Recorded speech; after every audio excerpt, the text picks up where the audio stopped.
Gaji kecil bisa nabung. Tenang, gue ada tipsnya. Hey guys, pernah nggak sih ngerasa gaji udah habis duluan sebelum akhir bulan? Apalagi kalau gajinya pas-pasan, rasanya mau nabung aja susah banget.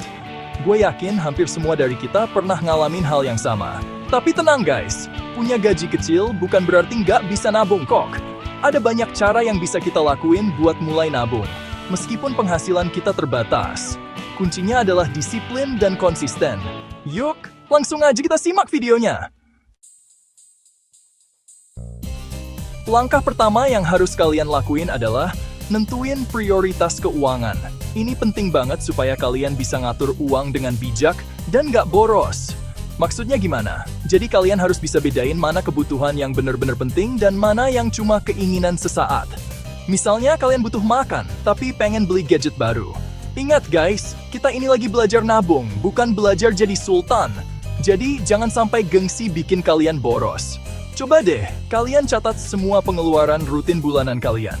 Mulai dari biaya makan, transportasi, tagihan listrik, air, internet, dan lain-lain. Sampai biaya perawatan wajah kalau ada, haha. Jangan lupa juga catat pengeluaran kecil yang sering terlewat. Nah setelah itu, bagi pengeluaran kalian jadi 2 kategori kebutuhan dan keinginan. Ini bakal bantu kalian lebih mudah ngatur uang. Fokuslah untuk memenuhi kebutuhan terlebih dahulu. Baru deh, sisanya bisa dialokasikan untuk keinginan atau ditabung. Dengan cara ini, kalian bisa lebih bijak dalam mengelola keuangan dan mencapai tujuan finansial kalian. Setelah tahu prioritas keuangan, sekarang saatnya kita bahas metode nabung yang tepat.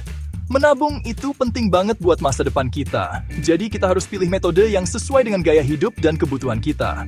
Ada beberapa metode yang bisa kalian coba. Salah satunya adalah metode 50-30-20.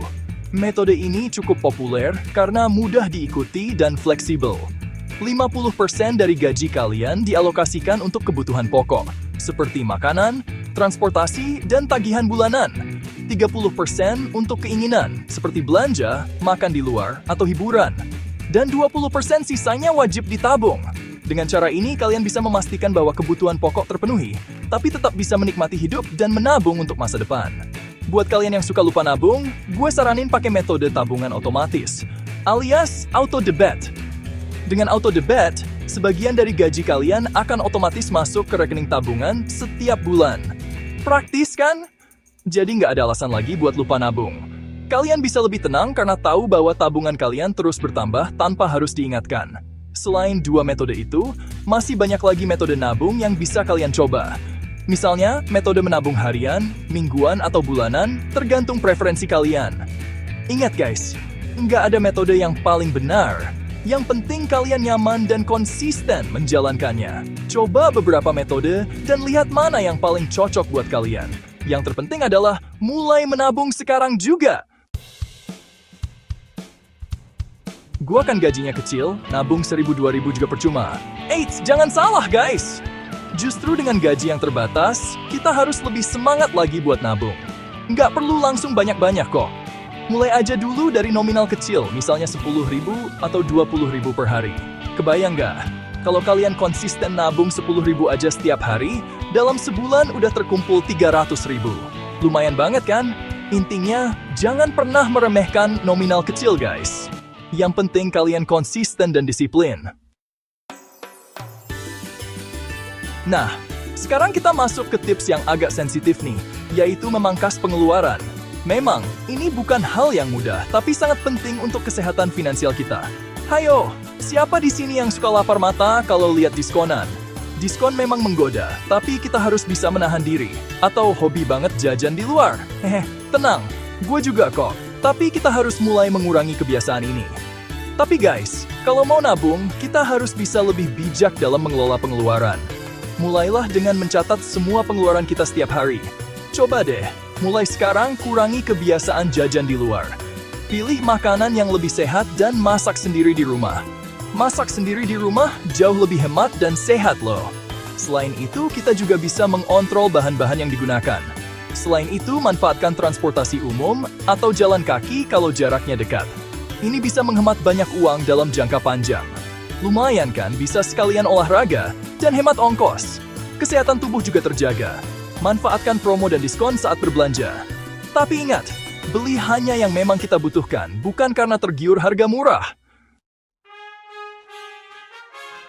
Buat kalian yang rasa gajinya kurang buat nabung, jangan khawatir. Kalian bisa coba cari penghasilan tambahan. Nggak perlu yang ribet-ribet kok. Kalian bisa coba jualan makanan ringan atau minuman di kantor atau kampus. Atau manfaatkan hobi dan keahlian kalian untuk mencari freelance. Misalnya jadi penulis lepas, desain grafis, atau translator. Asal tekun dan kreatif, pasti bisa sukses. Guys, zaman sekarang, teknologi udah canggih banget. Masa iya? Catat keuangan masih pakai buku tulis? Sekarang udah banyak aplikasi pencatat keuangan yang bisa kalian download gratis di smartphone. Dengan aplikasi ini, kalian bisa mencatat semua pemasukan dan pengeluaran dengan mudah. Jadi kalian bisa tahu kemana aja uang kalian mengalir dan bisa lebih mudah mengontrol pengeluaran. Beberapa aplikasi bahkan bisa memberikan laporan keuangan bulanan dan mengingatkan kalian untuk membayar tagihan tepat waktu. Nabung tanpa tujuan itu ibarat naik gunung, tapi nggak tahu mau ke puncaknya. Pasti di tengah jalan bakal capek dan nyerah duluan. Makanya penting banget buat nentuin tujuan nabung kalian. Tujuan nabung setiap orang pasti beda-beda. Tentukan tujuan yang paling penting buat kalian dan tulis di kertas atau tempel di tempat yang mudah terlihat.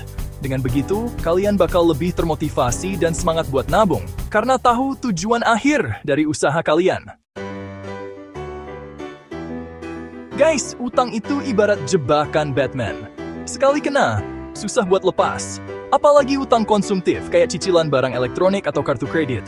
Duh, bisa-bisa gaji habis buat bayar utang aja. Makanya sebisa mungkin hindari utang ya. Kalau memang terpaksa harus berutang, pastikan itu untuk hal yang produktif dan mendesak. Misalnya buat modal usaha atau biaya pengobatan. Ingat, hidup itu bukan tentang siapa yang punya barang paling banyak, tapi tentang siapa yang bisa mengelola keuangan dengan bijak. Nah, ini nih, tantangan terbesar dalam menabung godaan belanja. Apalagi kalau lagi jalan-jalan di mall, terus lihat diskon gede-gedean. Rasanya tangan gatel pengen ngeluarin kartu kredit. Ingat, uang yang kalian tabung hari ini adalah investasi untuk masa depan kalian yang lebih baik. Guys, hiburan itu penting buat melepas penat setelah bekerja keras. Tapi, bukan berarti harus mahal dong. Banyak kok alternatif hiburan yang hemat dan menyenangkan. Kalian bisa nonton film di rumah bareng keluarga, olahraga di taman, atau ikut acara komunitas yang gratis. Manfaatkan waktu luang kalian dengan kegiatan yang positif dan nggak bikin kantong bolong. Terakhir, jangan lupa untuk selalu mengevaluasi keuangan kalian secara berkala, minimal sebulan sekali. Cek kembali catatan keuangan kalian. Apakah ada pengeluaran yang bisa dipangkas atau kebiasaan buruk yang perlu diubah? Dengan melakukan evaluasi rutin, kalian bisa mengetahui progres menabung kalian dan memperbaiki strategi pengelolaan keuangan agar lebih efektif. Ingat, menabung itu bukan sprint, tapi maraton. Nah, itu tadi guys, beberapa tips praktis menabung meskipun gaji pas-pasan. Gimana nggak susah kan? Intinya, menabung itu soal komitmen dan kebiasaan. Mulailah dari langkah kecil dan konsisten, niscaya kalian akan merasakan manfaatnya di masa depan. Ingat, menabung bukan tentang seberapa besar jumlahnya, tapi seberapa konsisten kita melakukannya. Semoga video ini bermanfaat buat kalian semua. Sampai jumpa di video selanjutnya.